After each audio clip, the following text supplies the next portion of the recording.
వక్ఫ్ bill ఈ దేశానికి సంబంధించినటువంటి మైనార్టీలకు సంబంధించిన కీలకమైనటువంటి బిల్లు. ఆ బిల్లుని మోడీ ఎందుకు మాట్లాడలేదు దాని మీదన ఖచ్చితంగా చర్చ జరుగుతుంది. లోక్సభలోనూ మాట్లాడలేదు, రాజ్యసభలోనూ మాట్లాడలేదు. లోక్సభలో అమిత్ షా, రాజ్యసభలో నడ్డా వీళ్ళందరూ మాట్లాడుకురావడం. మోడీ దాని మీద తన అభిప్రాయాన్ని ఎందుకు వ్యక్తం చెయ్యలేదు, ఇది తాజా చర్చ.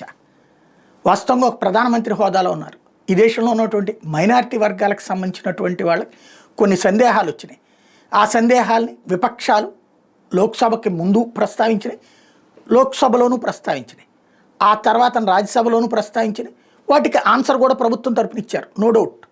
కానీ ఒక అపనమ్మకం, ఒక అభద్రతాభావాన్ని సృష్టించినటువంటి ఆ శక్తులకి సంబంధించినటువంటిది కావాల్సిందో భరోసా. ఆ భరోసా తన నోటి మాటతో మోడీ చెప్తే నమ్ముతారా? నమ్మకపోవచ్చు. కానీ ఒక ప్రధానమంత్రి హోదాలో ఒక స్టేట్మెంట్ లోక్సభ రాజ్యసభ వేదికగా ఇస్తే బాగుండేది.